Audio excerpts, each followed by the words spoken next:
देख रहे हैं द फुलझड़ी और मैं श्रुति।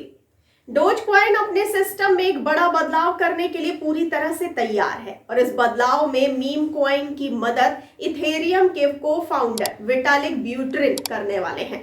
अत्यधिक ऊर्जा की खपत और पर्यावरण के लिए खराब होने के चलते आलोचनाओं का सामना करने के चलते प्रूफ ऑफ वर्क यानी POW ब्लॉकचेन कंसेंसस मैकेनिज्म ने क्रिप्टो प्रोजेक्ट का समर्थन लगभग खो दिया है। यही कारण है कि डोज कॉइन उन लेटेस्ट क्रिप्टो करेंसी में से एक है जो अधिक कुशल प्रूफ ऑफ स्टेक यानी POS मैकेनिज्म में प्रवेश करने की प्लानिंग कर रही है। इसमें उनकी विटालिक ब्यूटेरिन कर रहे हैं। डोज कॉइन फाउंडेशन एक नॉन प्रॉफिट प्रोजेक्ट है जिसका लक्ष्य मीम कॉइन के डेवलपमेंट को सपोर्ट करना है। अब इसने घोषणा की है कि डोज कॉइन का प्रूफ ऑफ स्टेक ब्लॉकचेन का नया मॉडल डोज कॉइन नेटवर्क के शासन और प्रबंधन के लिए कम्युनिटी और डोज निवेशकों का ज्यादा योगदान लेगा। आइए इसमें सबसे पहले जान लेते हैं क्या है ये डोज कॉइन। आपको बता दें कि क्रिप्टो करेंसी एक डिजिटल करेंसी होती है जो ब्लॉकचेन तकनीक पर आधारित है। इस करेंसी में कोडिंग तकनीक का इस्तेमाल होता है। इस तकनीक के जरिए करेंसी के ट्रांजैक्शन का पूरा लेखा जोखा होता है जिससे इसे हैक करना बहुत मुश्किल होता है। यही वजह है कि क्रिप्टो करेंसी में धोखाधड़ी की संभावना बहुत कम होती है। क्रिप्टो करेंसी का इस्तेमाल केंद्रीय बैंक पर निर्भर नहीं होता है जो कि इसकी सबसे बड़ी खामी है। डोज कॉइन की शुरुआत मजाक के तौर पर हुई थी लेकिन सोशल मीडिया और मीम्स की ताकत की बदौलत आज यह दुनिया की सबसे लोकप्रिय क्रिप्टो करेंसीज में शुमार है। आपको बता दें कि डोज कॉइन की शुरुआत सॉफ्टवेयर इंजीनियर बिली मार्कस और जैक्सन पाल्मर ने सन 2013 में एक मजाक के रूप में की थी, लेकिन टेस्ला और स्पेस एक्स के CEO एलन मस्क के ट्वीट के बाद इसकी कीमतों में जोरदार तेजी आई।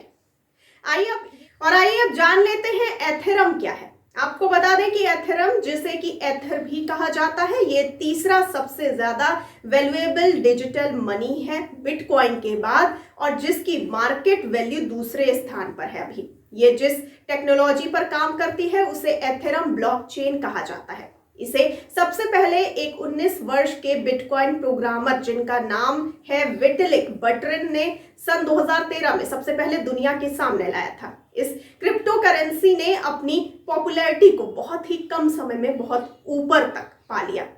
आपको ये भी बताते चले कि ब्यूटेरिन ने इथेरियम को कुछ इस प्रकार से इम्प्रूव किया है कि ये बिटकॉइन के मुकाबले बहुत हद तक बेहतर है। बिटकॉइन के जैसे ही ये एक डिसेंट्रलाइज पेमेंट नेटवर्क है जिसकी अपनी क्रिप्टोग्राफिक करेंसी है जिसे कि दुनिया में हम किसी भी जगह को इंटरनेट की मदद से भेज सकते हैं।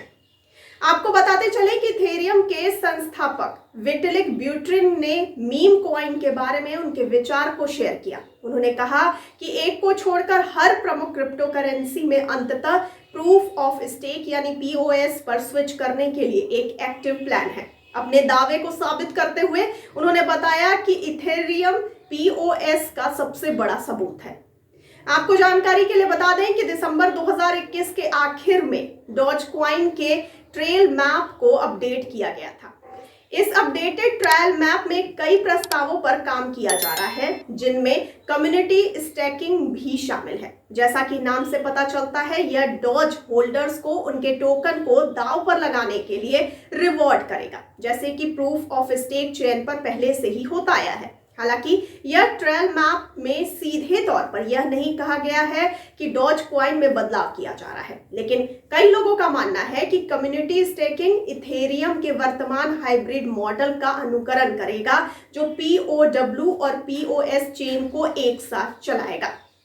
यदि आप सोच रहे हैं कि प्रूफ ऑफ स्टेक आखिर होता क्या है तो हम आपको जानकारी के लिए बताते चले कि यह मॉडल क्रिप्टो करेंसी होल्डर्स को कॉइन को दांव पर लगाने और अपने खुद के वैलिडेटर नोड्स बनाने की अनुमति देता है। जी हाँ, स्टेकिंग तब होती है जब कोई यूजर लेन देन को वेरीफाई करने के लिए अपने कॉइन को दांव पर लगाने का फैसला लेता है। जब यूजर उन्हें दांव पर लगाता है तो कॉइन को लॉक कर दिया जाता है, लेकिन यदि यूजर उन्हें ट्रेड करना चाहता है तो इन कॉइन को अनस्टेक किया जा सकता है।